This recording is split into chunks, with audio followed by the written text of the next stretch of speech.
and welcome to another video. This is the last review from WrestleMania weekend, and it took me the entire week to review all 5 events. So, going over the Raw after WrestleMania. So, yeah, how we usually do these reviews is I'm gonna just go by every single match and segment, not backstage segment, but I'm gonna go over every match and segment, and then I'm gonna give the full star rating at the end of it. So.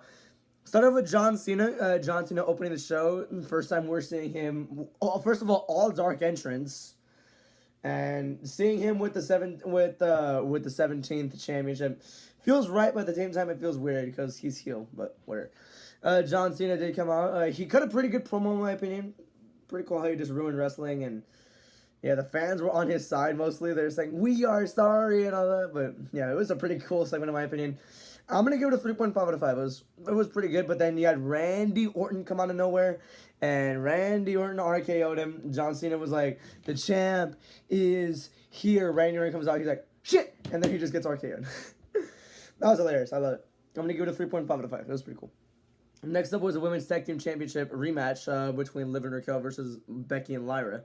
Lyra should have had an entrance, so yeah. That's dumb, but the match, it cooked a lot harder than it did on WrestleMania Sunday. Like, I expected WrestleMania Sunday for that tag match. I expected it to be like how Liv and Raquel usually have matches. Liv and Raquel usually put on bangers. That time on Sunday, they didn't. For some reason, they got cut short. They're like, it was only an 8-minute match. This one was like 12 minutes, and it was great to watch, honestly. I'm going to give it a 3.5 out of 5. Now we have new tag team champions again. Liv and Raquel are 4-time tag champions now.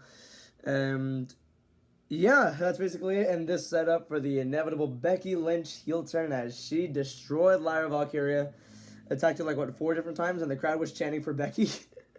It was honestly insane. The match was good, though. I'm going to give it a 3.5 out of 5. Becky's heel turn gets a thumbs up from me. It was pretty well done. It was expected, but well done.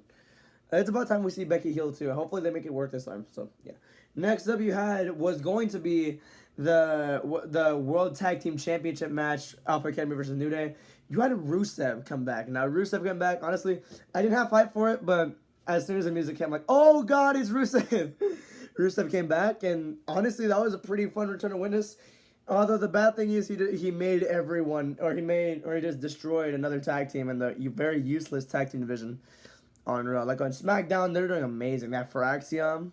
They have, what's it called, Los Garza. They have Street Profits DIY, Motor City. They have a lot. But on Raw, they only have New Day, War Raiders, Alpha Academy, and LWO. That's basically it. But not very high-profile tag teams. So Rusev came back and destroying one of those tag teams was not great, but I'd love to see his return. So I'm going to go to 3.5 out of 5 as well. Now, next up was Io Sky and Stephanie McCurry segment. Now, Stephanie McCurry coming out was not expected at all for me, especially because I read spoilers a lot, and I just did not expect it. Io came out, and she was just being celebrated by everyone, which very wholesome moment to see Io Sky just come out and just live her own moment. And then Stephanie coming out, mutual respect towards one another. Man, we need that a lot more often. And that's something like just challenging her to a match to see who's the best. Honestly, I love the mutual respect. Like, WWE, please keep doing that. It was pretty cool to watch. I'm going to give the segment a 3.5 out of 5, but the match that came after was, honestly, it was starting to cook up really, really well. Now, for the international people, they say it was a 5-star classic. I'm not saying that as of now because I got commercials. It sucks that it got ruined by Roxanne and Julia, by the way. They're having an alliance out of nowhere. Yeah, that's insane to say. But that might be a good thing too, because I didn't want a winner here specifically because I didn't want both of their profiles.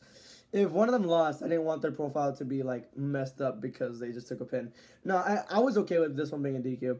I'm gonna give the match a 3.8 out of 5, though. That's for sure match of the night. That was a really fun match to watch until we got there. Next up was Jey Uso having a really cool celebration. Like, I mean, I hate the yeeting as much as anyone else, but just seeing that after WrestleMania, just seeing how wholesome it was, and then Sami Zayn returning, like, okay, this Raw is stacked as hell so far. Sami Zayn returning, just amazing there. The segment was a little bit weird though, because it felt like Sami was about to turn, or someone was gonna turn heel there. I just don't know what, or I just don't know how it would have been executed, and the segment dragged for a little bit, low key. I'm gonna give it a 3.2 out of 5. It was like the lowest point of the night, but it was still pretty wholesome to see Jey Uso just celebrating with the fans and all that. The next up was the Intercontinental Championship between the new one, Dominic Mysterio versus Penta. It was a good match. It just really never got going to like second gear because I expected this to be an amazing match too because of how good Dom and Penta are. But no, it wasn't. Just a routine match, I guess. But JD McDonough, another return. This one was probably the lowest point of the return. And like this was like the least interesting return. But hey, it was another return, dude. Another return in a row. JD McDonough coming back. Honestly, he looks pretty good. Thank God he's okay, first of all. And made Dom retain, which is another peak point of the night. I'm kidding, but still. Dom retaining is amazing. 3.4 out of 5. So now we move on. This show is amazing. Absolutely stacked. Moving on, we have Seth Rollins and CM Punk segment with a lot of background stuff happening at the same time. Seth Rollins cutting his first heel promo since 2022, 2021. It was honestly pretty cool to see. Him heel again. Seeing him with Heyman is just, oh my god, it's just shocking to me. And then out comes CM Punk. And then Roman Reigns, which I thought Roman would be out until August, considering he's always gone after WrestleMania. He never usually appears on the Raw after WrestleMania. He did here, which was shocking to me. They all start fighting again, but then Roman lines up for a spear on Paul Heyman. Braun Breaker spears him and aligns with Seth Rollins? What? I honestly was shocked as hell when that happened. Man, I thought it was shocked. And his girlfriend broke up with him like 15 minutes before that happened, and he just forgot all about it. But, yeah, that was just so mind-boggling. I just did not expect that to happen this quickly, but it's the Raw after WrestleMania. They said everything's going to happen, and everything did happen. Every segment delivered here. This one I'm going to go to 5 out of 5 because of how shocking and how amazing it is to see this type of faction in WWE right now. Who will get added is the biggest question. Like, I have no idea. We'll see as time goes on. I'm going to go to 5 out of 5, though. That was amazing.